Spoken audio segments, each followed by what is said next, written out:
Hey guys, it's Dennis here with Revog Games that I'm joined by.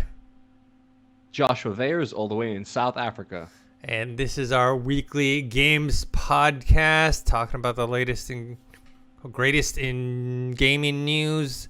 This past week was kind of a little slow, but then kind of picked up towards the end. I was like, hey, what are we going to talk about? And then suddenly, obviously, with Nintendo Direct that we're going to talk about, and a few other things kind of popped up. But yeah, and then we'll talk about more of this later. But like, you and me are gonna play some Halo Infinite multiplayer this weekend. Yeah. We both kind of played a little bit of that game Sable, that's on Game Oh, Pass. I Game Pass. played Kina, which came out a Oh few yeah, days ago, yeah. which is that like Pixar Disney-esque kind of animation looking. I'll talk about that too. I played enough about it to give you like a first impression review. Cool. But yeah, we'll get into that a bit later. All right, so let's start off with the big news of Nintendo Direct September 2021. They announced a bunch of different stuff. They said Kirby and the Forgotten Land is a new adventure coming to the Switch. You have, let's see here, Bayonetta 3 gameplay. So this is like almost 4 years. Lot of hype around that as well. I someone who knows Bayonetta, but I think I've only played a little bit of like maybe it was the first game, and I thought it was cool. But like I'm not like a diehard. Apparently this was real 4 years ago, and I had just assumed that it had come out already. Just someone who just isn't totally paying attention. I'm like, okay, that must have come out by now. But no, it's gonna be released in 2022. Yeah. It has like quite a cult following. Yes, because it is very much it is very much a Devil May Cry type of style game, but with a female influence instead. A lot of people loved it. It was huge in Japan too, huge. I'm surprised that it took this long for Bayonetta 3 to come out. I don't know if they were waiting for the right time, but Bayonetta 1 and 2 is also. Well, we'll talk about that more later on. But I'll kind of go along as we're going through. Bayonetta 1 and 2 is on sale right now on the Switch, I think. Kind of like getting you ready for Bayonetta 3. Like a lot of these games we're going to talk about now, either they're the predecessors or them themselves are on sale right now, which is cool. Yeah, it makes sense because Yeah. you want to hype up these other things, give people time to kind of get ready for when the games come out. So like you have. They did that with I think No More Heroes 3, which I'm still really excited for that game. I haven't played it yet. It came out a while ago. When they announced it, there was a lot of hype around it because there hasn't been. I mean, the last time they released the game was on the Nintendo Wii with motion controls. But yeah, they re-released the first two games on Switch, super cheap, right before the third game. They did the full release for the third game. Yeah. So it works. Like it works as a tactic. It works. Yeah. Monster Hunter Rise Sunbreak expansion pack announced for summer 2022. So they said it's a massive expansion. So I'm excited about that. I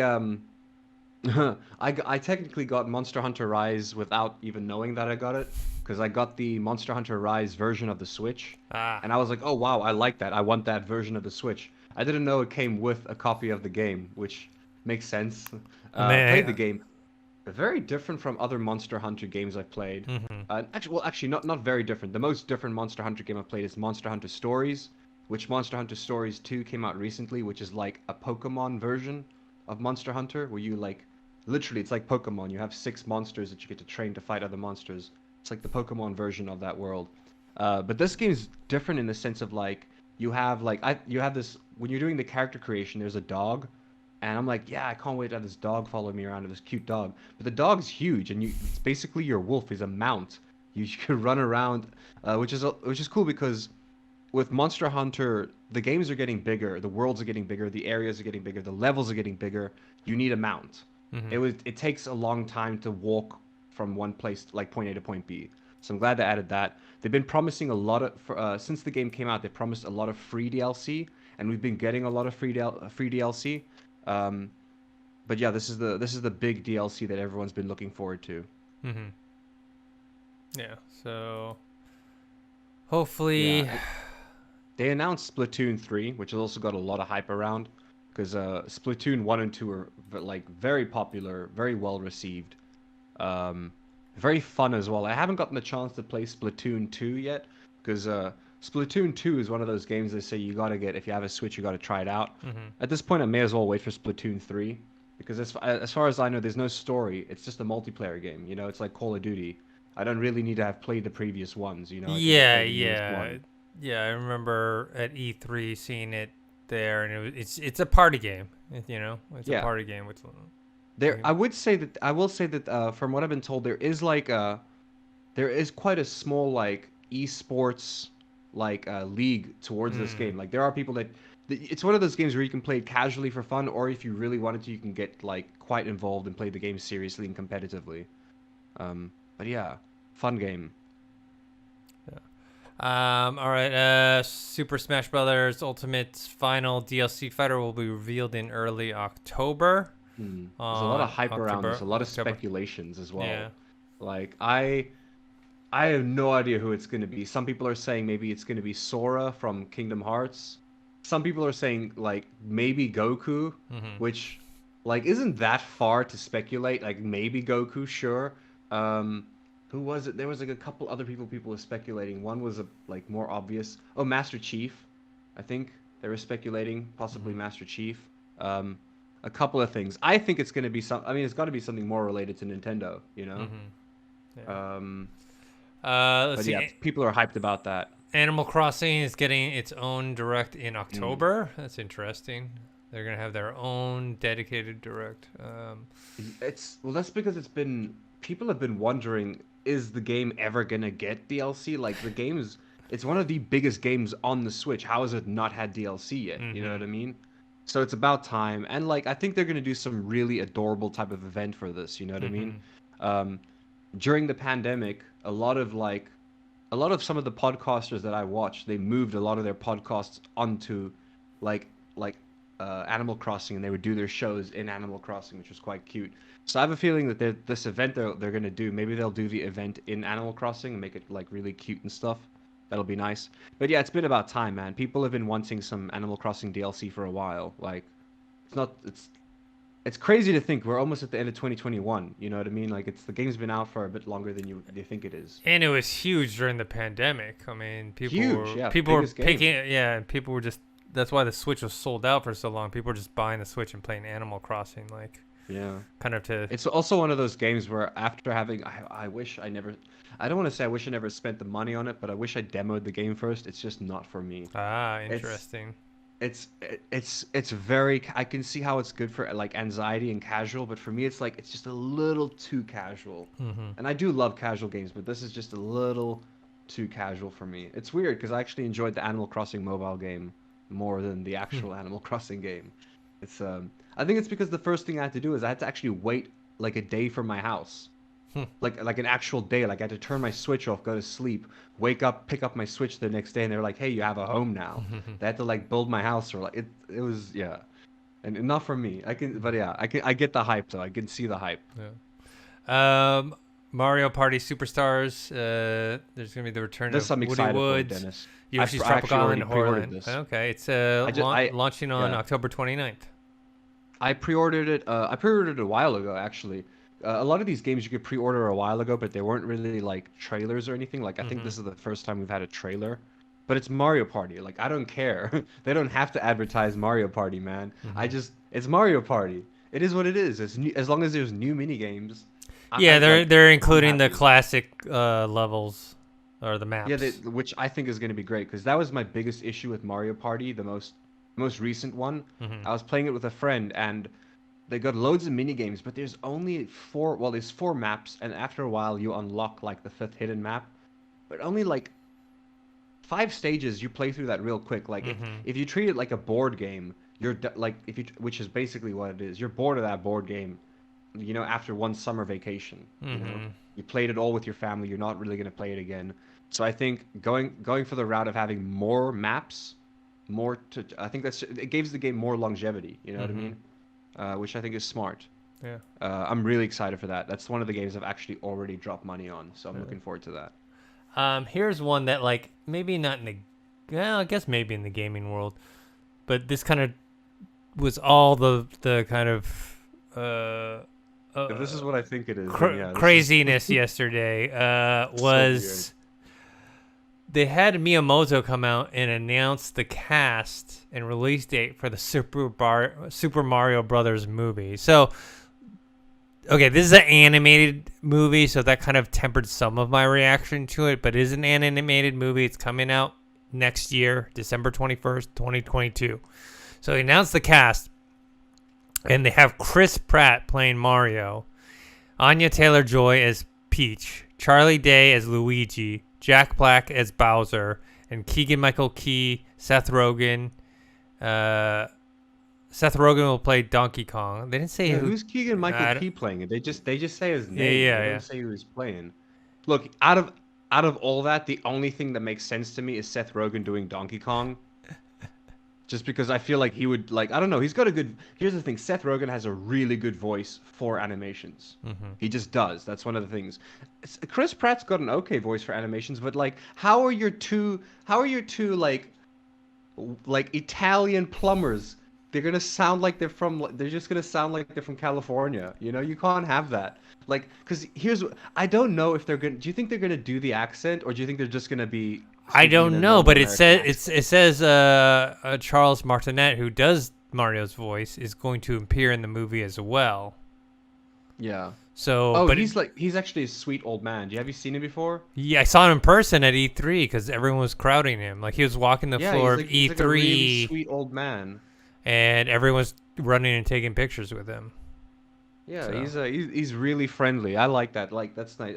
He's the kind of guy who you call and be like, "Hey, do you want to be in the movie?" And he'll be like, "Of course," you know. Yeah. He's just a friendly old man. But if he's not doing Mario's voice, Mario voice, and then Chris Pratt's doing the Mario voice, so yeah, Twitter was all kind of ablaze with a lot of criticisms about. I think they're gonna do the accent, Dennis. I'm calling it now. I think they're gonna do the accent. I think it's gonna be funny. I think it's gonna be entertaining until somebody calls the cancel culture police. You know, like up until that point, I love Charlie Day as well. I love Charlie Day. Love Charlie Day. Love Chris Pratt. I actually could see Charlie Day playing Luigi, like in a live action. Funny enough, I could definitely see him just play. Like, it doesn't have the body for it, but I could like see him like doing the. Jack Black as Bowser? That doesn't make sense to me. He doesn't have a Bowser, like, bad guy voice. That's nah. I don't know, man. So, yeah, this was something that was... It's funny because some people were like, oh, man, you know, Nintendo... I feel like the movie has to be funny with this cast, though. Like, I feel like the movie... Like, it's definitely... I have more hopes for it to be funny with this cast, you know, than I would not have like expected it to be. I thought that this movie, if it's animated, they would have gone like the Detective Pikachu route, or maybe gone like more endearing. But now that I see the lineup, I think this is going to be like a farce, you know, or like just it's going to be very slapstick comedy based. There's going to be zero seriousness involved, you know.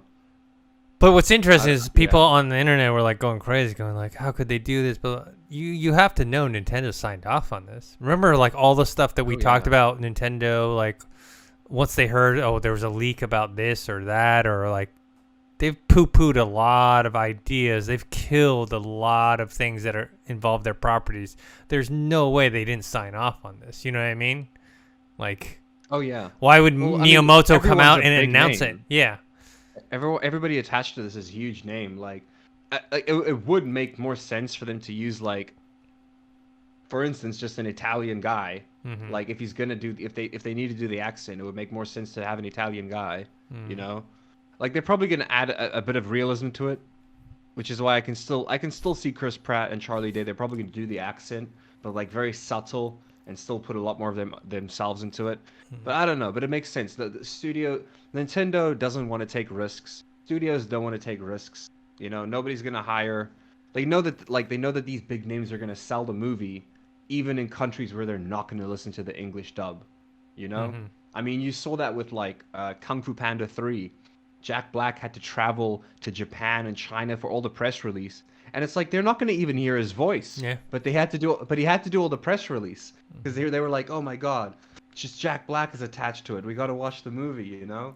And it's going to be the same with this. Like, wherever people are watching this in like Japan or China or any other like country that doesn't mainly speak English, they're gonna watch it in the dub, their local dub, and Well, it's like what? they Yeah, shouldn't it's so though. it's so dumb.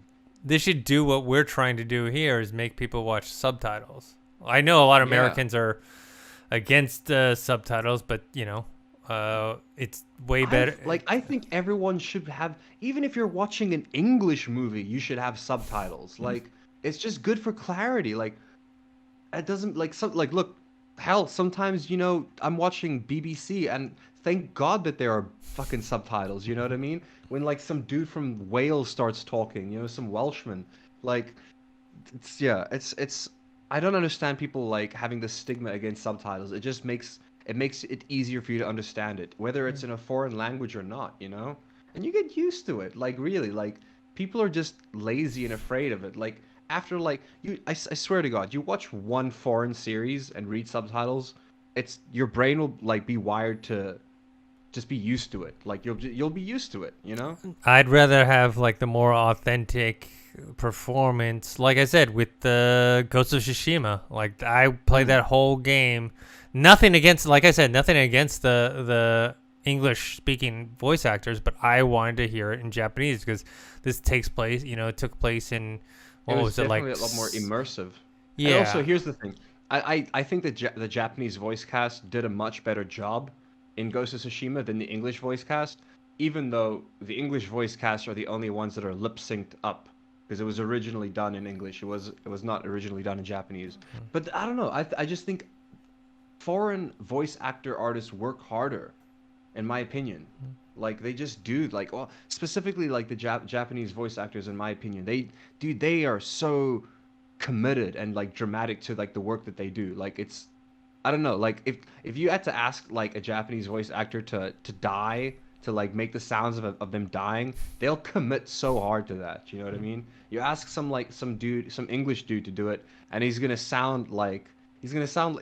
not gonna sound real. Um, It's gonna sound like he's trying to sell you something while he's dying. so moving on, let's see here. Star Wars: Knights of the Old Republic. We already knew that there was going to be a remake coming. Basically, said they're also going to make a Switch version. So basically, and it's coming out November 11th.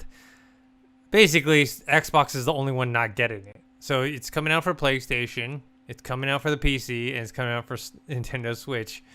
And it's not, at least not for the next foreseeable future. There's no Xbox version, which is kind of ironic because kind of the Xbox version was kind of what made the game. Exactly. Yeah. That's so weird. I mean, you can still get the look. You can still get the game on your cell phone if you want, or you can get it on Steam. Yeah, you can pre-order it right now. I actually noticed before they even dropped this news because I was a bit late to the press conference. I literally checked the Nintendo Switch store every day for sales, and I saw that you could pre-order this. Okay. I made a mistake. This is not the remaster. It is the original version. This is the original. That's what this is the original. Yeah, it's not the remake. Yeah. Sorry. No, we're way away from the remake, Dennis. We're not gonna get the remake in November. Yeah, Are you kidding me? For some reason, I was wish. switching this and Alan Wake because Alan Wake remake is coming out in October, and it might be going on Switch as well. There's rumors about it. There's actual rumors saying it might possibly be Switch only, which I don't believe. But there are rumors going around saying that. No way. They wouldn't make their money back. Yeah. No, this is the original Star Wars. The original. Yes. Yeah. Okay. You can pre-order it right now. Like it's coming out soon. Yeah.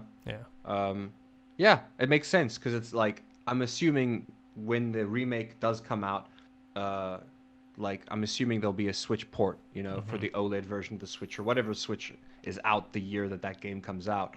Oh yes, while we're on this topic though, because like I was saying, so I found out that the team behind Baldur's Gate were originally supposed to do the remaster for Knights of the Old Republic, which were these rumors that we saw like 2 years ago already. We saw these rumors about a possible remake / remaster, but it's going to be both games in one. The reason we read that thing about it being both games in one, it wasn't that. It was just going to be a retexture of both games and then released as a bundle. Instead, we're now getting a remake from the ground up, which is obviously much better, much more expensive, but much better, and we're gonna be able to enjoy that more. So yeah, I'm glad we're getting a remake from the ground up rather than just a retexture, which is what it was gonna be. I think that's what it was gonna be, and then people saw the hype building in the. I mean, look, even we were talking about this like a year and a half ago. You know what I mean? Like we were talking about these rumors for Kotar. Yeah. So I'm sure behind the scenes, people saw the hype and they were like, "Fuck, we can't do a retexture. Let's do a remake. Yeah. Let's like give it let's go." Well, all the way with it." also look what happened with which Final Fantasy was it? Was it 7? The remake? The remake, yeah. How they reconfigured the modernized combat. it. Yeah, the combat system, which is what Kotar needs, and so it just makes perfect sense because it's not like you're taking a modern fighting system and then just making it new. It's They like just have to update they just have to update the combat. Yeah. The rest of the game is perfectly fine. Yeah. The story's fine. The dialogue is fine. Yeah. Like I said, I would hope that because it's been years later, I hope that they're willing to hire a couple voice actors to voice most of their lines because there's a lot of there's a lot of reading in the original Kotar. Like a lot of reading, and most people are okay with that. It's just not that accessible, to everybody. So hopefully they have a lot more voice actors reading out the lines and stuff. Yeah. But, I'm excited for that. I'm excited for that. Like genuinely, I'm glad it's not a retexture. I'm not going to be getting the game on Switch because I have it literally on mobile. I have it on PC. I got it. Yeah, I haven't on the. I already originally had bought it on Xbox, and then I bought the iPad version of it.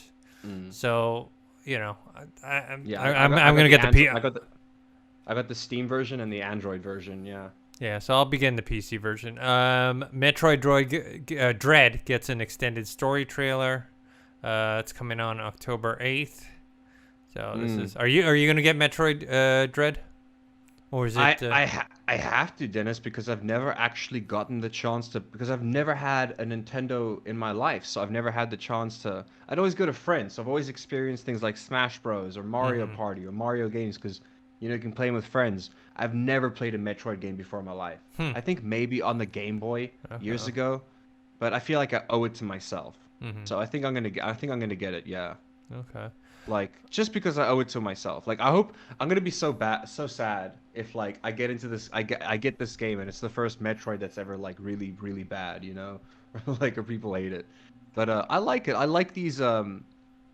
Especially, here's the thing: these type of games work really well on the Switch. These like 2D platformer shooters, you know what I mean? Like very like the Castlevania, Metroidvania, they just work really well on the Switch. Same with not Dark Souls, Dead Cells. Yeah, there's a game called Dead Cells I just recently got for the Switch. Really fun, really fun. It's a roguelike game, and the similar kind of setting to this. You know what I mean? It's like your 2D platformer with guns involved. Really cool. It's fun. These type of games usually have a lot of replayability. Disco Elysium, the final cut, is coming on Switch October 12th. That also makes sense. Like that was a move that made sense to me because that game makes sense on the Switch. Once again, I played the game a little bit on PC. I had a lot of fun with it. I think it's gonna work really well on Switch, and I think it's gonna do really well on Switch as well. Yeah. That what do you call it? The game that we've been raving about before, The Ascent. It's not coming to Switch, but I said that would probably work pretty well on the Switch as well. I was thinking that a while ago too. I actually really wish The Ascent was on the Switch because it would work really well, really, really well on the Switch. I don't know why it's not. No, but you know what it will work on? The Steam Deck. That's for sure, yeah. All right. What else? Here we go. New trailers for Hyrule Warriors Age of Calamities, new expansion, past content. So that was that's always fun. Well, look, any Warriors game is fun. Yeah. Like, I like this Warriors game. I like because they kept the whole the whole cell shaded Breath of the Wild look to it. At the end of the day, though, it's still just a Dynasty Warriors game, Yeah, you either like that formula or you don't, right? It's kind of like And I love them. Yeah. Because you're beating up like hundreds of people. Like it's you using these abilities, and you're literally like you do one punch, Well, I mean, I used to play playing the One Piece ones where it's like physical combats, but even if it was like a giant knife that you swing, the thing is, one attack knocks over like 8 or 10 people, and it's so satisfying. And you're just like mowing down like hundreds of people at a time. And you're in the middle of the war. You're in the middle of the war, and you're influencing the battles by like helping out in certain areas. You're like moving around. You're commandeering certain spots. Really fun. Yeah. Really fun stuff. Oh, there was this Chocobo GP game, which I've never heard about, which is coming out 2022. It's a Final Fantasy racing game. It's like Mario Kart, but Final Fantasy.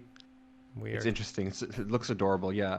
I don't know why they would try to compete with Mario Kart on the Switch. You know, that doesn't make sense to me. Like, if you were gonna do that, then at least like go to console or PC or something where it can thrive. But like, I just don't see people playing this when they can play Mario Kart instead. You know? Yeah.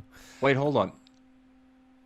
Okay. I guess the one thing that sets it apart is it has a tournament system that allows up to 64 players to compete. So it's gonna be like big cups and stuff. But still, I don't know. I'd rather play Mario Kart. You know. Shadowrun, the whole trilogy of RPGs is coming to That's another Switch game that would work 2022. quite well on Switch. Yes. The Shadowrun games would work quite well. That isometric view, much like Disco Elysium or The Ascent. The way they also spoke about. This is something I'm kind of excited about because they've had it on the Nintendo Switch online store for a while and never cared about it, which is like a monthly thing you pay for, and then if you pay for Nintendo Online, you get like all the old SNES games and all the old NES games.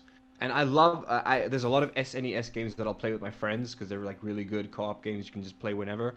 But they're now going to be doing N64 and Sega Genesis as well, which is like, I mean, look, the N64 library is huge, and it's going to be coming to your like by the sounds of things, it's just getting added to the subscription, you know. What's this? The hold on, they're calling it the expansion pass. Does that mean you're going to pay more for it? Hold up. Most likely. Yeah, it's a new membership. The Nintendo Switch Online Plus expansion plan will arrive in late October. So subscribers can continue their existing plan or add the expansion to their plan. Dude, everything is subscriptions now. Because it's like, I don't care about the normal plan. I don't care. Like, I would literally just want the expansion pass on its own. Just to be able to play N64 games on my Switch. I'd be so happy. Being able to play OG Ocarina of Time and things like that. That's so silly. Yeah.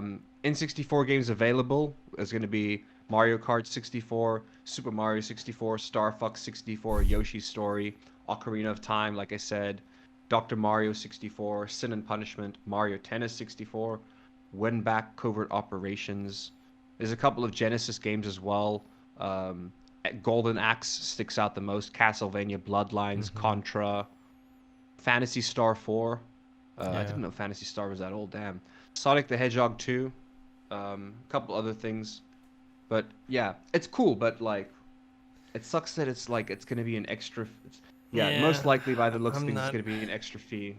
Yeah, I'm not much of a retro gamer. That's why I like these kind of remastered stuff, because it gives me a reason to play something that I've played before. Do you know what I mean? I'm looking for something familiar but also new. Where like if I'm just going back to the original, it's like those are fun, especially like if you ever go to a barcade, right? And you drink with friends and you play some old school, people love playing the TMNT game. But like that one's the best. That one's OG. And the X-Men one. Yeah. I just have too much on my plate in terms of playing and watching different content that is just like overwhelming. Here's the thing though as well, Dennis. Here's why I think it's a bad move for them to include it as like an expansion plan. Emulating a game is so easy. Yeah. It's so easy to just emulate the game on your. I could be playing these games for free. Like Nintendo, I don't mind paying Nintendo a bit of money, but like, it's when they're doing a cash grab like this, it's like why would I, Nintendo, when I can literally emulate all your games on my cell phone for free? You know, like. You can't stop me. It's not technically. It's not. I mean, it's illegal for the ROM sites to exist. It's not illegal for me to emulate it. You know, that's perfectly fine. So it's so I don't know. It's so annoying. Like, Just make it accessible, you know? It's like, who cares? So dumb. Anyways, Yeah.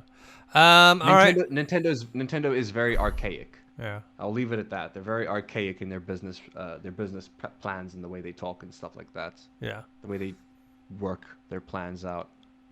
All right. I think that's all I have for Nintendo Direct. Do you have anything else you wanted to talk about before we move on? There's a lot on sale right now. Like Okay. a lot of the stuff are on sale. I would have to actually literally grab my Switch to tell you. Hold on, I'm sure I can look it up real quick because there's a couple I saw that was worth it to get. Nintendo Switch. It was called the Blockbuster Sale, I believe. It's all their like blockbuster games. Yeah, Blockbuster Sale. Yeah, the biggest game that stood out for me in terms of the sale is Mario Odyssey. Oh my gosh. Just leave my ad block alone. Let me look at the article. Okay, I'm gonna look through that.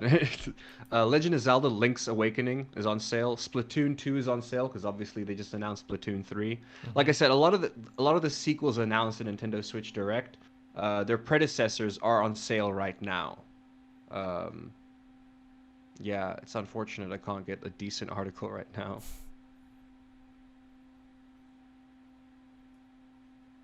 Okay, here we go. Sorry. So yeah, Super Mario Odyssey, 33% discount. The Legend of Zelda: Link's Awakening, 33% discount. Splatoon 2, 33% discount. Couple other things that stand out. The Witcher 3 is 40% off, which is great. Sonic Mania, Mortal Kombat 11 sticks out to me. Shovel Knight Treasure Trove, 25% off. That's a steal. That is a great game for the Nintendo Switch. Borderlands, the Legendary Collection, is 60% off, which is also a steal. The Bioshock Collection, also 60% off, also a steal. A couple other smaller things in here that I've never really played a Shin Megami Tensei game, though I've heard a lot about them. Persona 5 Strikers, I never played that either, but that's on sale. Oh, the Doom Slayers Collection is 40% off as well. There's a Lego DC Supervillains game that I didn't even know existed is on sale as well. But definitely check it out. If you have a Nintendo Switch, there's some really...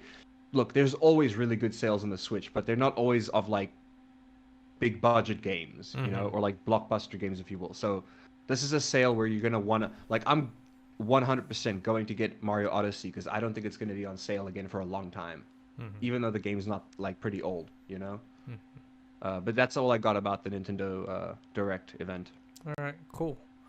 All right, let's move on to this next one, which is let's just say this is a big rumor. It's a rumor, right? It's not. There's no like. This is just a rumor about Microsoft. Possibly, there's rumblings that they may acquire not just another game studio, but like a big game studio, like Bethesda level acquisition. So. That's just what's kind of going on right now. So people are speculating. So this YouTuber Skullzy claims that he heard rumors about a Microsoft acquisition that would have internet lawyers debating monopoly laws. So basically saying like it's so big that people will start complaining about it. So people started speculating what that could be. 3 of the big names that kind of came out were WB Studios, which was kind of rumored last year, you know, because of the whole like, hey, well, if Sony has Spider-Man, they have this Wolverine game. Well, what can Xbox do? Well, they can get the DC side, right, with WB Studios. Yeah, that would be the smartest thing for them to do because Sony's got such a tight partnership with Marvel. It would make sense for Xbox to get a very tight personal relationship with DC. Yeah. You know, and Warner Brothers games and pretty much acquire it. That would make sense to me, but like I don't think Warner Brothers Digital it's just the way he says it, right? It would have internet lawyers debating a monopoly. That leads me to believe that this has got to be huge. Like bigger like look, it's smart to get Warner Brothers Digital. It's smart to get DC, but like I don't see how that could like get people thinking, Monopoly. You know what I mean? For it to be Monopoly, I'm thinking it's got to be like a big parent, some kind. It has to be something like EA. That's how big it would have to be, Like, right? yeah, exactly. Like, it's got to be like that. Because imagine if they got EA. Okay, Imagine well, if they decided between. Madden is exclusive to the Xbox Dennis, that platform. makes sense.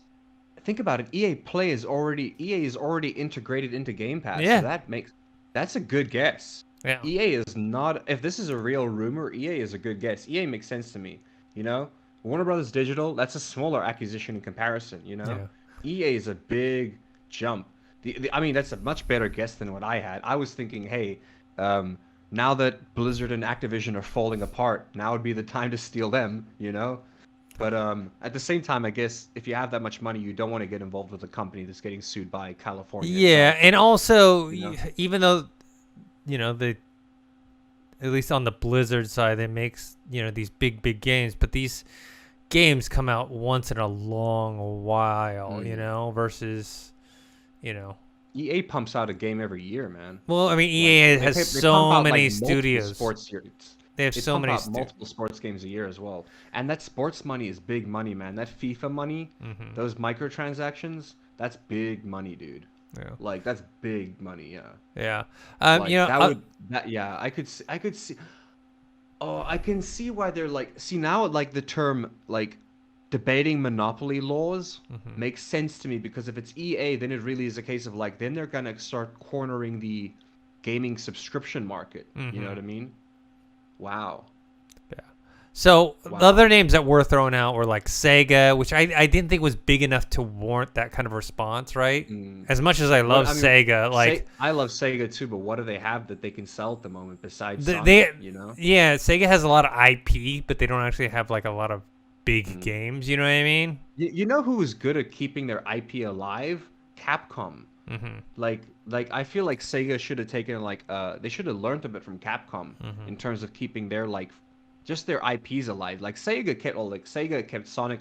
Well, actually, I don't think Sega kept Sonic alive. I think the world kept Sonic alive. Yes, it was the animation plus the exactly the movie. Everything, yeah. Like even like the older like animations, the TV shows, all the games. It's like you said, yeah. That's we the people kept that alive, Other than that, like, well, Sega had their arcade stores. They had their physical locations that closed down. Yeah. I think Dennis, I think it like I can't shake the feeling that it's EA ever since you said that. Like it makes sense. That's huge. Yeah. Take-Two was another one, with Rockstar, but I don't think that's too big. They wouldn't do Take-Two. That's too big. That's way too big. And also just with Rockstar. Take-Two makes so much money. Dennis, Take-Two Interactive makes so much money. I just don't see Rockstar doing it, right? Like, oh. No, why would they? Yeah. They're like GTA 6 is the most expensive piece of entertainment to ever have existed. Ever, Dennis. Like, I think if you took like every Hollywood blockbuster movie, added up all their fucking like their opening weekends, and it still wouldn't come close to the money the GTA's made. The GTA 5 has made. It's insane. That's $1 billion game. Like, yeah, they wouldn't. There's no way. Especially with GTA 6 around the corner, because they're working on the AI for that shit. Yeah. So they wouldn't. Yeah. Another name that was thrown around is Ubisoft.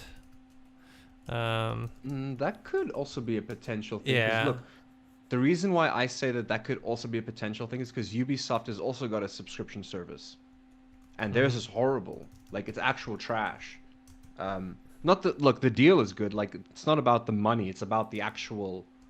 Like look, Game Pass for PC is good now, but I remember the week I tried it, Dennis. That like that it was just the worst launcher I've ever used in my life, until I used the Ubisoft Plus launcher, which is like their own subscription service.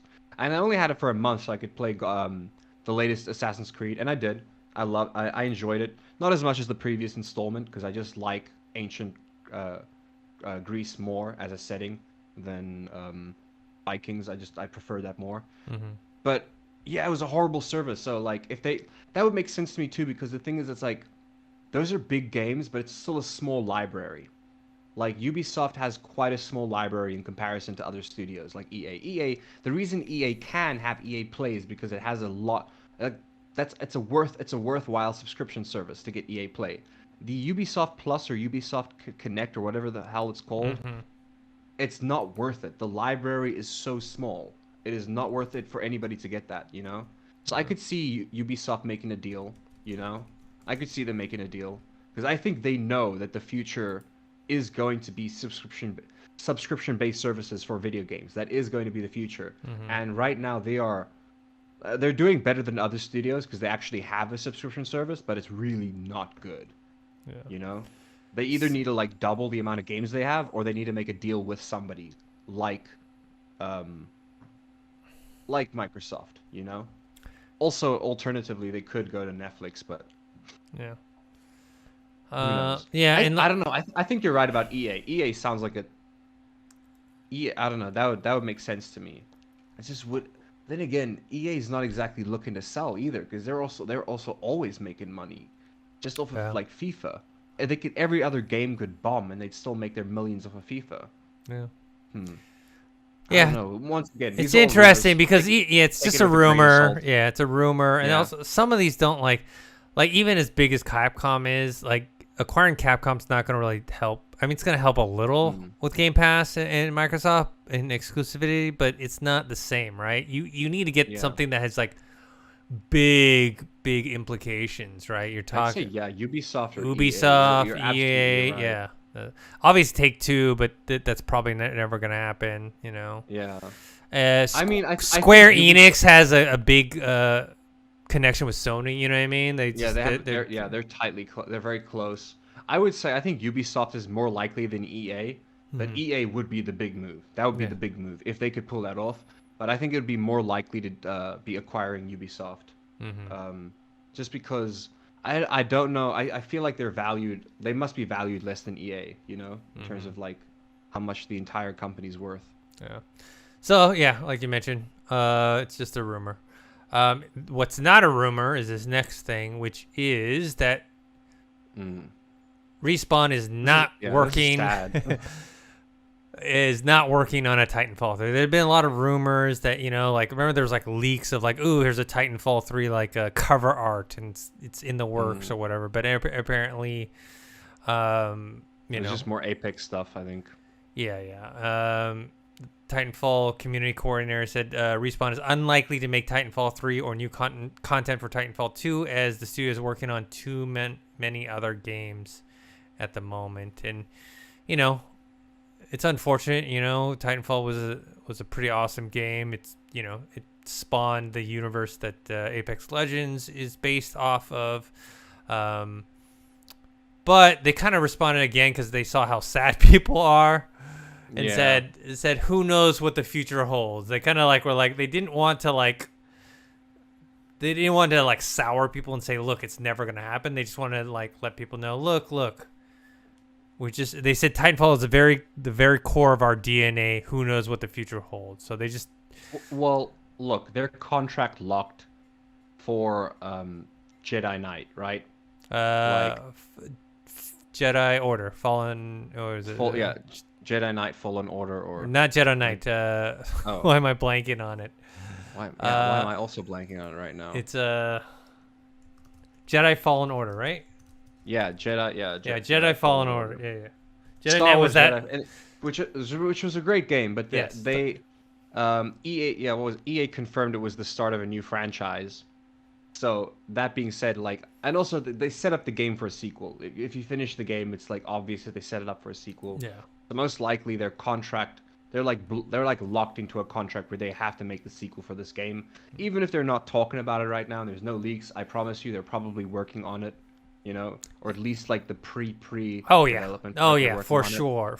Remember, Star Wars Jedi Fallen Order was received well both commercially and critically, unlike like the Battlefront games, which kind of got mixed reactions. Even though I enjoyed them, people were like, one, complaining about the whole loot box system that they had in place. The Battlefield 2 was actually not that bad. It's just that they, like you said, they started off with a real shitty look on their face with the loot boxes and stuff. Yeah. But the game was pretty good, I played the single player campaign, so I didn't really like the single player campaign personally, but I loved the multiplayer. The multiplayer was really fun.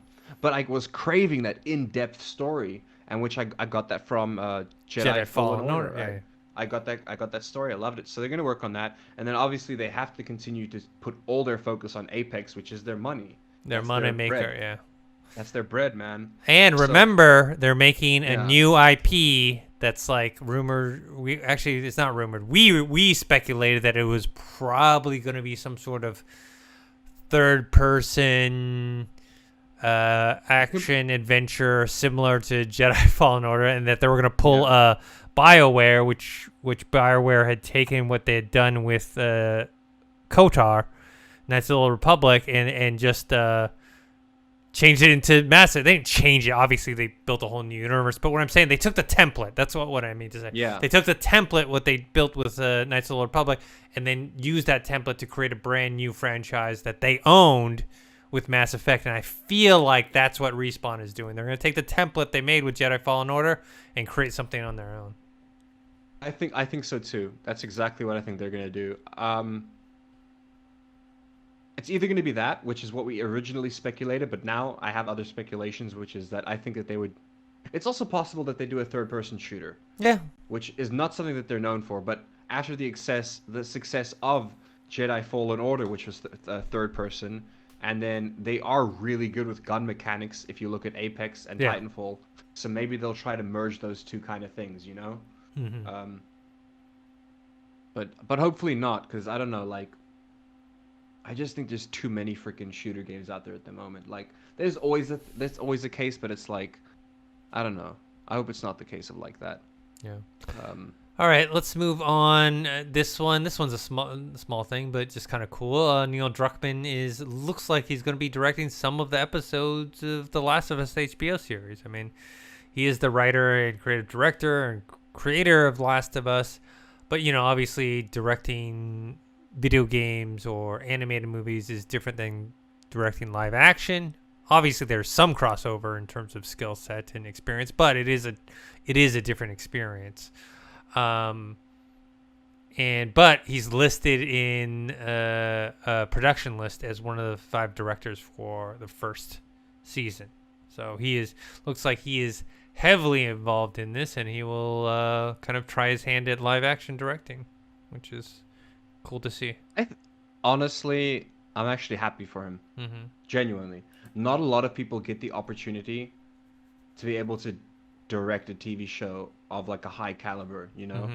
Mm-hmm. Even if you spend your entire life working in the film industry, Dennis, grinding your way up, doing your own short films, your own short movies, you still might never be able to get to the point where you'll be able to work on a set that's that big and like that like organized. And actually, I don't know whether he'll do a good job or not. I'm not too sure. I think he will. You know, I don't think he's. Here's the thing. I don't think he's gonna do a great job. I think he's gonna do the job. I think that's what's gonna happen. He's gonna do the job. It's not gonna be bad. But yeah, good for him. Like, take the opportunity. If I was him, hell yeah, 100%. Like, that is an opportunity that you do not pass up, especially if you know that you have the capabilities to direct. Like, if he can direct a game studio, you can direct a film set, you know? And I know a lot of people who could... I'm sure there are people watching this going, oh, it's 2 different things. No, I've worked in the film industry. Trust me. Like, if you can direct a game studio, you can direct a film set. It's just one of those things. If you can direct people, if you know what you're doing, look, as long as he has a good DP on his side, he'll be all right. Like, I think he'll be fine. As long as he's got a good DP on his side, then yeah, he'll be fine. All right, here's the follow-up to that Apple Epic battle. So basically, we talked about last week how, in essence, Apple kind of won that thing, because even though they got called out for being almost like a monopoly, they didn't get much against them. They could continue as is. So, but now they are basically rejecting the Epic's developer account, which basically means that they won't be able to have Fortnite in the Apple Store for at least 5 years. 5 years. So damn. So yeah, it's hilarious. It's total a revenge thing, because obviously Apple would make money from this, but yeah, they're choosing not to. It's a spite thing. Yes, you know? It's spite. It's pure spite. which I can almost respect. I do not, I can't even say I have a love-hate relationship with Apple. I just have a hate-hate relationship with Apple, man. Like, I do like their PC. I do like their PCs. Well, you can't call it a PC, sorry, but you know what I mean. I like their Macs. Like, I think they're really good to work on, especially if you work in any kind of creative department. You know, if you work in marketing, advertising, they're great for that. But I hate their phones, man. I just hate their business practices. Uh, Oh, it's so I mean, dumb. I don't use their phones. I don't use their PCs. I do use like a few products of theirs, like the iPad.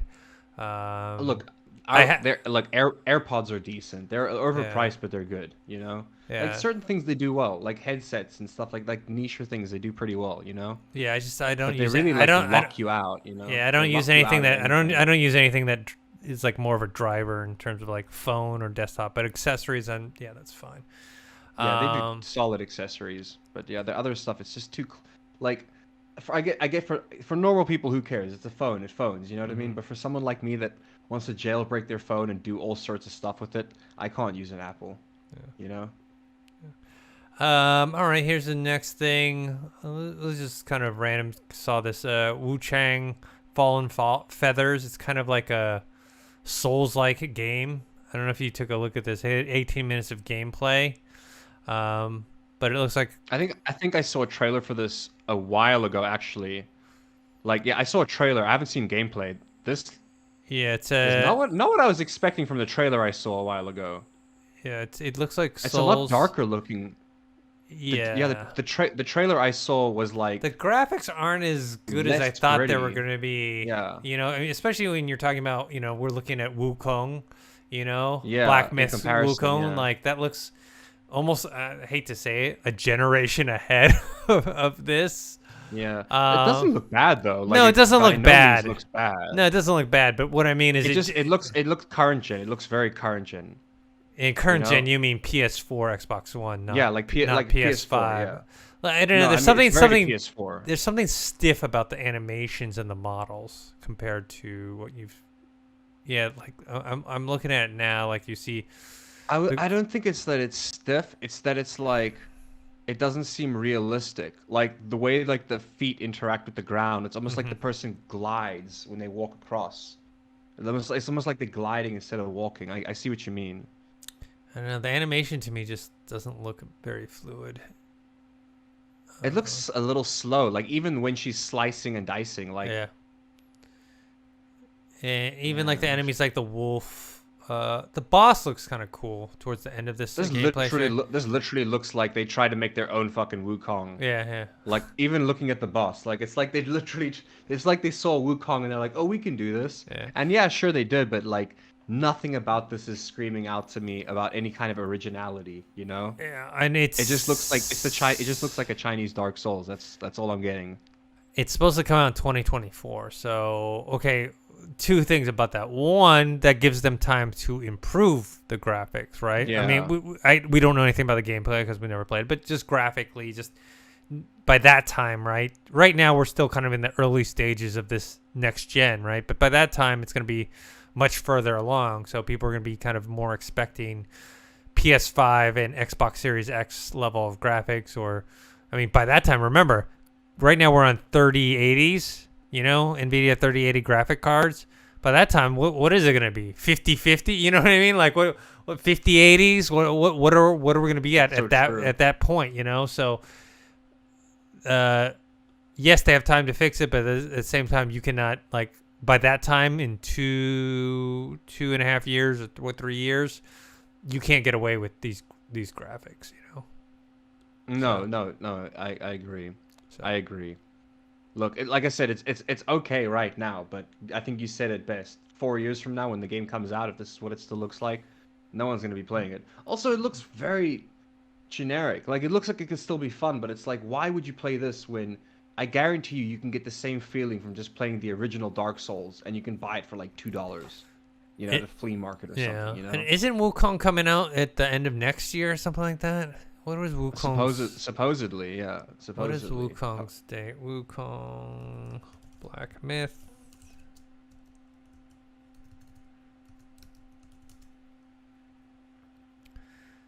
Let's see here. Yeah, they're not even doing. They just jumped. It's coming on PS5 and Xbox Series X. They're not even remember they jumped to Unreal Engine 5, which is Yeah, and it looked great. It was a good jump to have. 2023. So later than I thought, but still earlier than this game. So yeah, it looks very, very good. Anyways, the last thing on my list, this was just a random thing. Steam had one. It's one of those things where it's like, when you're a game developer and you see this, you're like, why didn't I just do something like this? Which is like, I understand this. I can actually explain how this kind of happened, though, Dennis. But I'm in the meta. Yeah. I'm in the YouTube meta. I So, understand how this happened. Gas Station Simulator is kind of a surprise indie hit on Steam. It's just one of those things where you kind of get this gimmick going, and then it starts spreading around because people are like, oh, that's really unique and crazy, like, I mean, literally it ranked third at the time that this article had come out, and that was like September 16th. It was saying that it was the third top seller after Deathloop and Timberborn. So, by the way, Timberborn, also great little tiny indie where it's like a little city builder with beavers. It's adorable, but that's not what we're here to talk about. This actually makes, when they announced this game and when they released this game, I knew it was going to be huge, Dennis. I knew it was going to be huge because right before this game dropped, one of the most played games on Steam was Streamer Simulator, which was this, I believe it was the same company, but instead it was a streamer simulator where you're like a video game streamer and you're in basically what looks like a crack house, and you have to literally build your What's fun about these games is you have to do everything. Yeah. So half the game involves you having to have like an actual job to pay to buy games to play. Because if you started as a streamer, you need to have a side hustle. So you got to go work at 7-Eleven or something or whatever. You know what I mean? There's like so much stuff to do in the game that had nothing to do with streaming, and it's the same with this game. Yeah. But the game before that was, I think, a video game. It was an internet cafe simulator. Then there was Streamer Simulator, and now it's this gas station simulator. And it was like this kind of thing where like each game got more and more hyped, and the graphics started getting better and better. And with this one, it was the first game they released. This is the first game they released that actually looks like a game, but it's built upon the same backbones of you're doing a lot of shit that's almost got nothing to do with it. I mean, this game is entirely, you are just on a little gas station plot, and you are just literally a gas station attendant, and you're fucking pumping gas for people. I think it's like. There must be an element to it that's like it's fun and it's silly, yes, but I like the reason why people enjoy these games is because there's a certain aspect to it where you upgrade. You're gonna make your gas station look nicer. Yes. So you're always working towards something that you can actually see. Where it's like you want to get yourself a shiny cash register. You got to work hard for that shiny cash register, but then you get it and you feel good because you got the cash register that you wanted. I can't explain it, Dennis, but. I think I want to do that. Kind of fun. I'd rather do that in real life. I feel like it's kind of fun. Yeah, I feel like I want to do that in real life so I can get the real money to buy the real stuff that I can use, versus the virtual version. I have more experience with Streamer Simulator, and I think you can. Dude, like, there's even a strip club in the game. Like, what does that have to do with being a streamer? Like, you can get in your car, drive to the strip club, and it's like, what does that have to do with me being a YouTuber or a streamer, Yeah. But the games are so absurd that they're... Here's the thing. I actually haven't gotten to play much of this game, but it's like they took all that to the next level. Like, my friend was saying he was playing the game, and out of nowhere, like, I think, there was, like, some alien vibes, like, there was like weird stuff happening around the gas station, so it's just like random bizarre things happening. I haven't I need to play this game. That's the point I'm getting to. I still need to finish Streamer Simulator, but it makes sense. It's also like I believe it's selling quite well on the Nintendo Switch as well, actually. Because I don't know if you heard, but there was a game. I don't know if it was a VR game, but I think it might have been where it was like going on an airplane, but it wasn't flying the airplane. It was just taking a commercial flight. Just taking a commercial flight. Oh, That yeah. sounds like a VR experience. Yeah, and like you just sit in the thing and you like have your tray in your window. It's like simulating. Man. It's like One of my favorite games on Steam was Viscera Cleanup Detail, I think. And what they did was they collaborated with other games where they would take levels from games, and they were like, okay, you're the cleanup guy. Like, you know, one of my favorite games. You've played a bit. I think you've seen a bit of it. Shadow Warrior. Yeah. Like, so the original Shadow Warrior, I love that game. Well, not the original, the remake, because the original is like an 80s side scroller, like old school arcade game, I think. But when they went like 3D, I played that game, and you just slaying hordes of demons. There's so much blood. So Viscera Cleanup Detail, what they do is they collaborated with other video games where it's like, okay, you know that level where you destroyed 100 demons? Well, here's a mop. Go clean it up. And you're literally just cleaning up all the piles of blood that you created in all the video games. It was such an obscure game to play, but it was somehow enjoyable. You had to actually physically clean the levels that you destroyed yourself. All right. Well, before I toss it to you about kind of like smaller news, you and me got the invite for the Halo Infinite multiplayer preview, which starts this weekend. It's also next weekend as well. We both haven't gotten a chance to play it yet. I'm downloaded and ready to go though. Me too. I downloaded as well, so maybe you and me will be able to play sometime, and then we'll have some sort of first impressions early next week. So, oh yeah, I forgot too. We both downloaded the game Sable.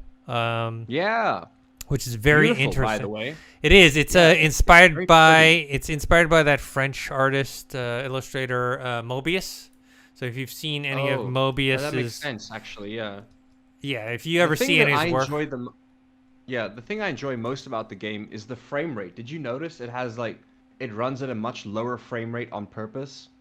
Kind of gives it almost has like a stop motion feel to it. It's so lovely, like to just walk around, to just move around. We both played. I think like my game crashed.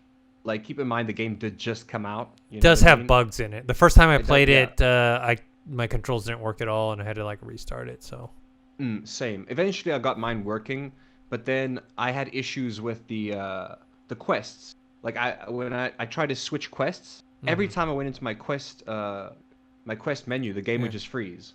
Like I could control the menu, but I couldn't exit out of the menu. So I'd have to Alt F4. That happened to me once. Yeah. So it's bugs. It's interesting. Yeah. Jean Giraud is this French artist.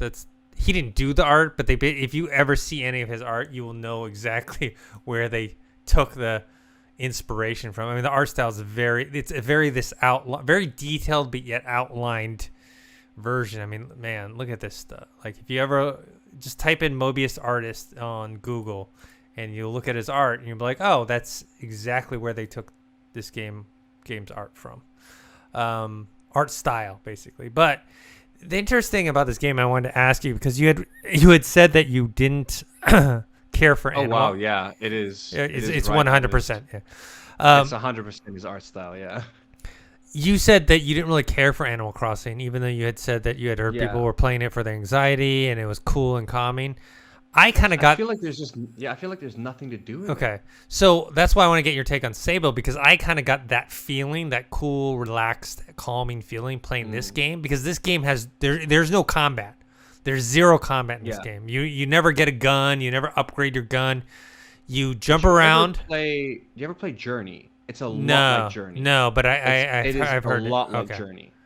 And Journey was just movement. All you could do in Journey was move and jump. And the story was kind of visually told around you, much like this. Yeah. So I got kind of that feeling from playing this game. It's like very low stakes. You're kind of exploration. You're exploring. I love exploring in games. It's one of my favorite things to do. It's beautiful. You have different characters you meet. I think they purposely didn't put in any kind of voice acting because they wanted to give that comic book graphic novel feel to it. So when you talk to people, it's like, written out text, and then you can respond to written out text, and it just gives that kind of feel to it. It's a beautiful looking game, and yeah, it's very calming because there's music. You're in this big open post-apocalyptic desert. You go scrounge for stuff, but you're never fighting anything. You're just jumping around. It's like a puzzle platformer, but it's not like there isn't any kind of like high anxiety. It's like the first 5 minutes of The Force Awakens. It's like Rey going around a junker, just like you know what I mean? And then big open desert, just riding around with nobody else. It is visually beautiful. Yeah. I like the lower frame rate, so you're kind of like it kind of has this almost stop motion kind of feel to it, which feels nice. Story-wise, I don't really know too much about what's going on. I gathered that I guess are we an orphan? Looking I for our don't know. parents or something? I'm not sure what the main storyline is. I know you're in a clan, and like there's all these different clans in this world, and like you're trying to like find your place within the clan in terms of what your job or responsibilities are. So I feel like that's and you're going for your first glide. They're calling it. I'm guessing the first time you leave, they're calling it your first glide or something. It reminds me a lot of Journey. If anybody here listening has played Journey, it reminds me a lot of that. If you enjoy Journey, play this. I like this. I find it calming and relaxing as well. And the reason why I can enjoy this more than Animal Crossing is because it's pretty. With Animal Crossing, once you've looked, like your island isn't like huge. You know, your island is pretty small, and your island it's only beautiful with the things you decorate it with and you add to it. And I don't know, I must be missing something on Animal Crossing. Like maybe I gotta go visit more other islands or something. But I feel like I can't play the game for more than like 15 minutes because it's like, okay, I've spoken to everyone, I've done everything I can do for today, I've caught some fish, you know, I've done a bit of fishing, and I don't know. It's just like I feel like there's not much to do, and I must be missing something though. All my friends are so excited to show me their islands and stuff. But yeah, this game was just visually like Journey. It was the same thing. Journey was a very peaceful game. Also, a game called Flower reminds me of a game called Flower, where you're literally just a flower petal floating along other flowers, collecting other petals, like floating in the wind. It's just a very nice experience, you know. This game is for Xbox, but not just Xbox Series X, but Xbox One, and then also Windows. They even have a Mac OS version, no PlayStation version. The game goes up to 4K.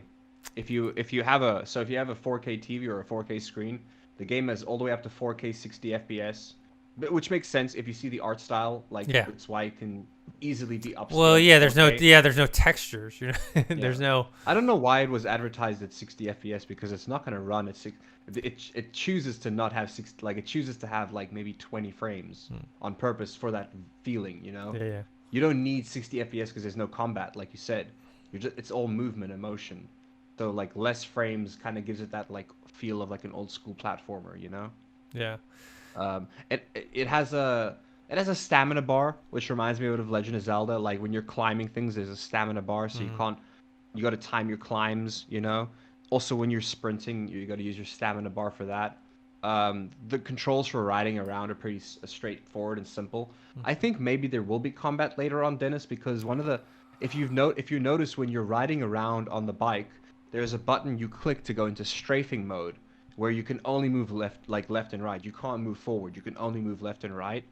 So that must be for some kind of combat later on. No, there's no combat. That's from all the reviews I read. There's zero combat. I wonder why they added the. Well, I haven't gotten far enough into the game to figure out why they would give you an option to strafe without being able to. Keep in mind, you can't move forward or backwards. Yeah. Like you're just going left and right. So I don't know what that purpose. Gotta be. I don't know. I mean, surely must be a puzzle reason. Must be some sort of puzzle reason. I think you do have to like. I wouldn't say that it's combat, but I'm sure that there's got to be something like, maybe you have to like dodge beams or something coming at you, or you know what I mean. Like I feel like it will still be platform related, or maybe your bike gets a laser beam that you can shoot, but for the sake of platforming and opening up puzzles and stuff, you know. But there's got to be some. I don't know. Well, either way, I haven't figured out why they've added a strafe just yet. Maybe there's like a not really a boss fight, but like a boss flying path or what? Who knows? I don't know. So all I know is I'm enjoying it. It's very pretty. It's very chilled.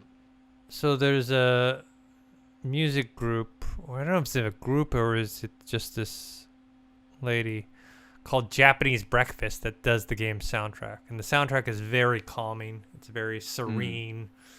kind of gets you in the mood of what you're going to be doing in the game, which is traveling a lot and doing some puzzle solving and just kind of exploration. So it's not for everyone, but if you are into those type of games, if you can play games that don't have combat, that's what this game is. And I recommend, especially if you have, like I said, this game's perfect for Game Pass, right? 12 minutes, perfect for Game Pass. It's like, was I going to spend a lot of money to play these games? No, but I'm already paying for Game Pass, and they're on there. Why don't I try them out? And I try them out, and I'm pleasantly surprised. I'm like, oh, wow, cool. If I had never had Game Pass, I never would have known about this, So it's perfect. Yeah. Oh, they just recently added Subnautica Below Zero to Game Pass. Yeah. And I've been enjoying that, which is weird because usually with games where I'm underwater, I get claustrophobic and I can't really play them, but I've been enjoying it. All right. Let me talk about Kena. Okay, Kena, cool. the Bridge of Spirits, because it. Whilst we're talking about games that are, well, look, here's the thing.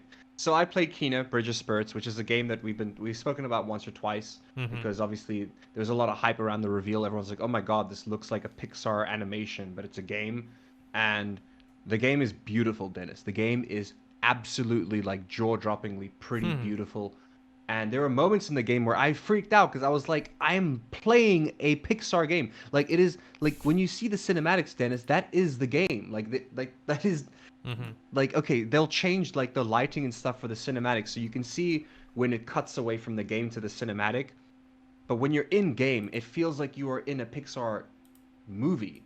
I don't know how to explain it, but it's like, it's the most animated world I've ever seen that I could live in. That being said, holy hell, is the gameplay mechanics so, what's the word I'm looking for? Like, it lacks depth. That's the best way I can put it. The entire game lacks depth. It is visually stunning. It is beautiful. It's adorable. It's cute. The story's cute. The combat is dry and stale. The puzzles are so straightforward. When I played this game, it just felt like I was getting my hand held the entire time. And it just felt like it was more suited for children. And I feel like they didn't market it as a child's game, but it feels like a child's game. It's beautiful.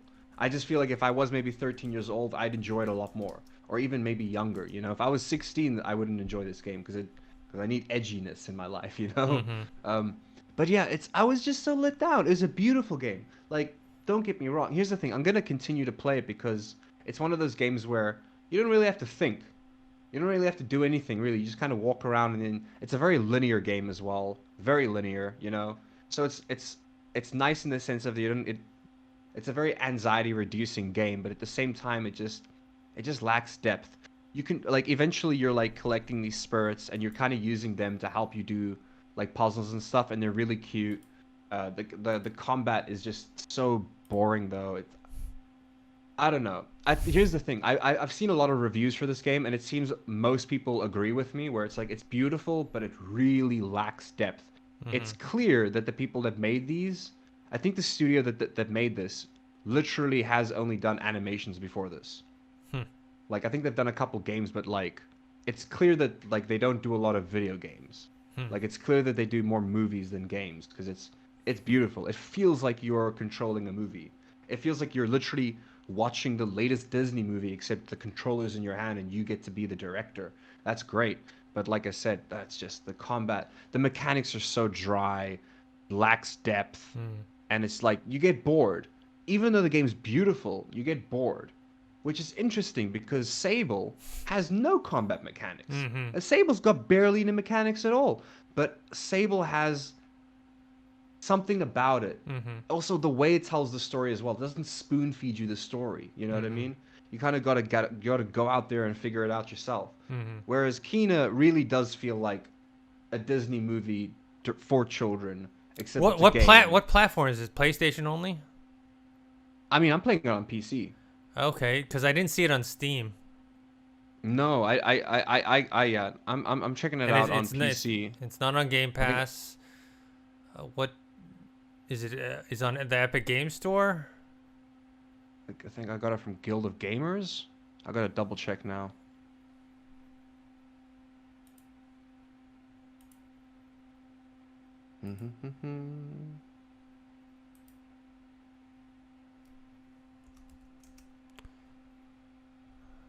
One second. Yeah, It's on Epic.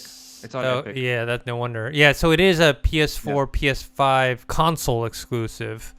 $40. So it's not a 50 Epic or Games 60. piece. It's exclusive to Epic Games, by the way.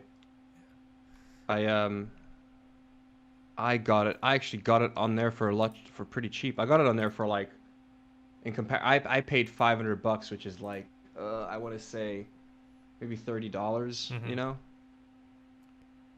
really not too bad. Wait, hold on. Am I there? I froze on your screen. Let me take a look. Yeah. Oh, you know what? It's because Epic Games is downloading something right now. I should. Hopefully, I'll come back. Am I back yet? Oh, there we go. Yeah, I'm back. Cool. Okay. But beautiful game. Man, it's one of those games, because the game is so beautiful, Dennis. I really wish that they just, maybe later on, you unlock more combat moves, but at the moment there's no skill tree. There's no nothing. Here's another reason the game is beautiful. There's no HUD. There's no heads-up display, Dennis. That's another reason it feels like a movie. There's no map, there's no UI. It's just you walking around and then smacking a couple things every now and then. But yeah, so unfortunately it lacks depth, but it's great. Let's see, Tales of Arise is the latest game to come out in the franchise, which is kind of like Final Fantasy. Like there's always a Tales of Symphonia, Tales of Berseria, Tales of something, but it's always its own game. Like Final Fantasy, it's its own thing. You know, they're not tied together. The latest one has been, it surpassed 1 million units sold worldwide, which is like, it's the fastest selling title in the franchise ever. Tales of Arise 1 million units sold brings the total series units sold up to a very respectable 25 million. It's going to continue selling. I actually played the game myself, really enjoyed it, because it's kind of like it's not turn-based combat like you're doing. It's like it's kind of like hack and slash combat, but it's still, you're playing like a straight up JRPG. So other than the combat, it's still very JRPG. The story is okay compared to there have been other stories that have been better from the Tales series, but they really nailed the graphics and the feel and the combat, the mechanics to this game. They really nailed. So if you are a fan of JRPGs and you're kind of craving one you haven't played in a while, I highly recommend Tales of Arise. It's getting very good reviews. People are loving it, and it's selling really well, selling like hotcakes. Here's a topic that I know I said to you, which I still don't know how I feel about it, but it makes sense, which is that the God of War director explains why there's only going to be 2 games in the Norse saga. So God of War Ragnarok is going to be the end of that version of Kratos.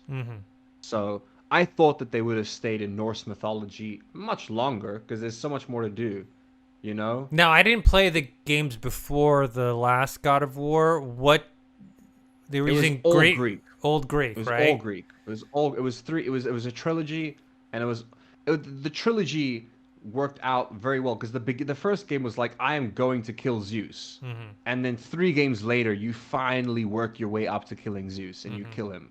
He's your father technically as well, but it's this epic thing where you finally get there. And they were planning to do the same with the new God of War series, but with Norse mythology, of course.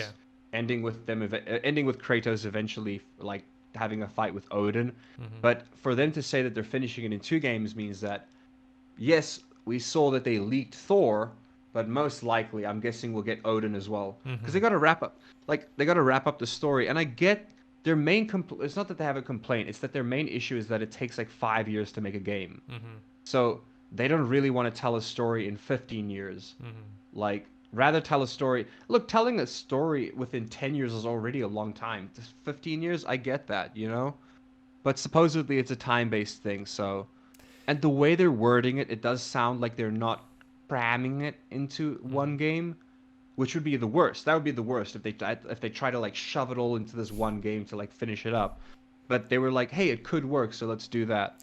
That's the problem with games versus movies in that regard, in terms of storytelling. You can't do what Lord of the Rings did, which is shoot all 3 at the same time, Sure, the production process is yeah. longer, but because you already have all the actors there, you have all the props, you have everything set, it actually overall is actually much better because then they release the movies every year.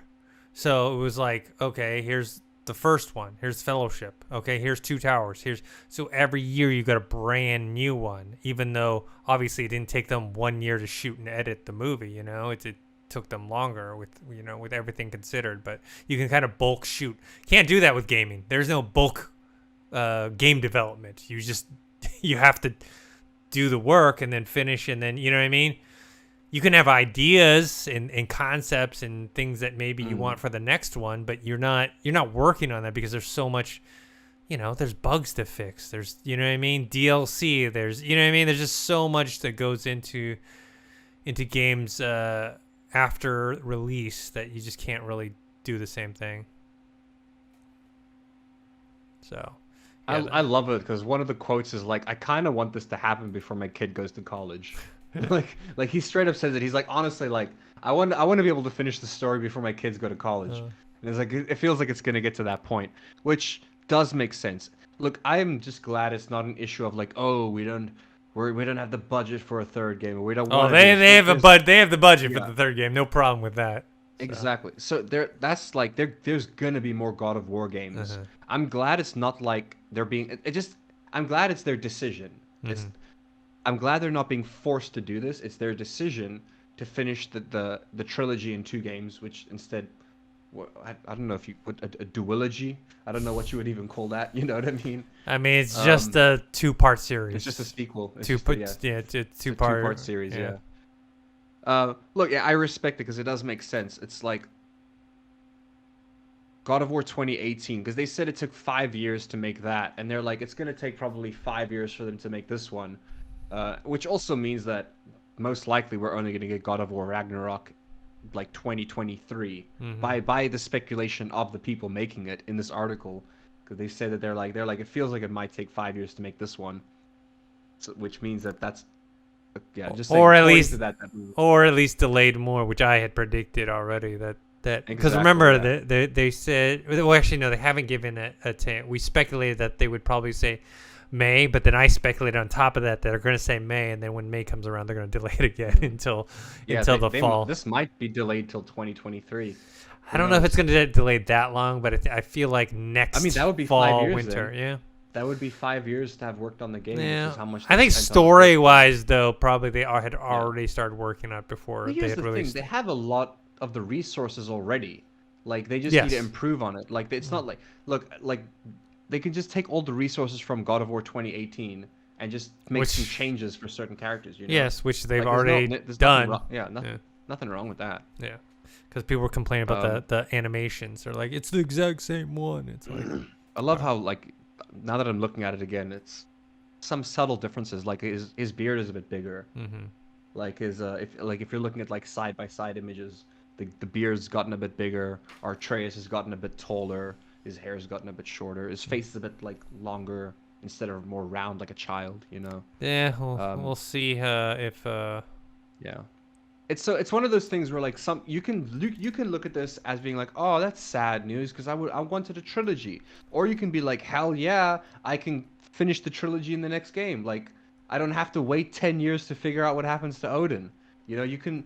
That's I don't know. It's one of those things where try to look at the silver lining here, which is that you get to see what happens in the story sooner rather than later, like who and with the state of the world, who knows what the hell could happen before God of War 3. Well, I mean, God of War 6 technically, you know what I mean. But yeah, so that was kind of big news. And then I got a couple news about this Doke V thing. Do you remember the Doke V or Doke 5? It was that trailer we saw. I think it was from a Korean company, and it was like this big open world thing. Like the characters were cute, but it was like hyper realistic. You know what I'm talking about? No, let me take a look. Just YouTube Doke V real quick and see if V. Yeah, YouTube that. It'll jog your memory, right? Okay, Doke V. An open world action adventure. I'm looking at this. Yeah, I think Okay. it was the PlayStation event that they showed it off. Yeah, vaguely familiar. It looks like a combo between like Japanese animation and kind of I 3D think animation. it's a Korean company, I think. Mm-hmm. Anyway, so more like just more when the trailer came out, when we spoke about it, even we said we have no idea what the hell the game's about. It Mm-hmm. looks I was like, I have no idea what this game's about. I just know it looks really, really, really fun and really, really pretty. It looks That's all like I a bunch know. of kids just hanging out. Yeah, it's so weird because the game's like it's like what do you do in the game? Like It's if like you you're watch the whole living your trailer, life. yeah, I don't know what the hell you're actually doing in this game. It's so anyways, to start with, apparently it was originally going to be an MMORPG. Mm-hmm. But they switched to open world action adventure, Mm-hmm. and it's still going to have multiplayer. And then also in the trailer you're watching right now, Mm-hmm. that's only 10% of the entire open world. Looks So huge. apparently the open world is huge, Dennis, because you're only seeing 10% of it right now. And that Hmm. was like the trailer I saw was quite a lot of open world. You know what I Yes, mean? it's a Like whole city. it's a whole city, so that's only 10% of it. So it's going to be huge, Dennis. It's going to be Mm-hmm. huge. I just thought that that actually makes me more excited about it. You know what I mean? Mm-hmm. Yeah, the parts of the town you've seen in the trailer are less than 10% of the actual island. Hmm. So that town is just 10% of the island. That's the map. They've Um, got now. I'm into the combat section. So before it looked like just kids yeah, like hanging out and living their life, and now it's like these almost I Pokemon. think that was to like show off the whole like customization. You can change your Mm-hmm. characters and stuff and play with your friends. And now it's at some I still don't really understand the combat. It looks silly, it looks goofy, but it does look kind of fun. I'm not gonna Mm-hmm. lie. It looks like it reminds me of like Scott Pilgrim vs. the World in the sense of like there's just so much going on visually. I Mm-hmm. bumped my mic. I hope that wasn't loud. No. But there was so much going on visually. It's like my ADD brain loves it. Mm-hmm. The ADD in me is like, yes, this is what I need. I need to look at like 5 different places at the same time while I'm hitting this monster. I love it. Um, but yeah, the Dokibee monsters are far more than just battling. So I don't Mm-hmm. understand what they mean by this. Um, but I guess it's like I think you're right. It does seem like it has like a monster capture thing like from Pokemon. Yeah. It has like a Pokemon-esque theme to the you're capturing Yeah. these monsters, but you yourself you're also fighting, I guess. Yes, you're fighting as Interesting, yeah. well. And I see a lot of Uh, vehicle traveling, and like they're even like swinging through the air like Spider-Man. It's yeah, there's so looks very much in the impressive. It game. looks very impressive. Yeah. Graphics wise, it looks very impressive. Yes. That's also why I'm so surprised that it's only 10% of what we're seeing. Yeah. Must be using the Unreal Engine, the new Unreal Engine for that. Um, this is kind of sad news for some people, but it's not the end of the world. Mhm. Battlefield 2042 got delayed Yeah. uh, by I think less than a month. Okay. So it's like really not the end of the Nah. world. It was Yeah. supposed to, Yeah. yeah. Literally just less than a month. It's coming out November 19th. It was supposed to come out October 22nd. Okay. Not that. Um, Not end of the world. not the end of the world, but yeah, like it's probably just time. Like also like I also thinking like how much polish can they really get done in like 3 weeks, you know? But then again, I guess you can be you'd be surprised. You Yeah. never know. Hmm. I spoke about this before the time, which is interesting. Nintendo Switch, their latest firmware update, finally adds Bluetooth audio support. So the Nintendo Switch has had Bluetooth this entire time since it's been released. It's had Bluetooth That's like built in. Apparently, Quest. That's like Quest has Bluetooth, and they just never unleashed never it. told anybody. Yeah. So that's how the Joy-Cons work for the Nintendo Mm-hmm. Switch. They connect through Bluetooth.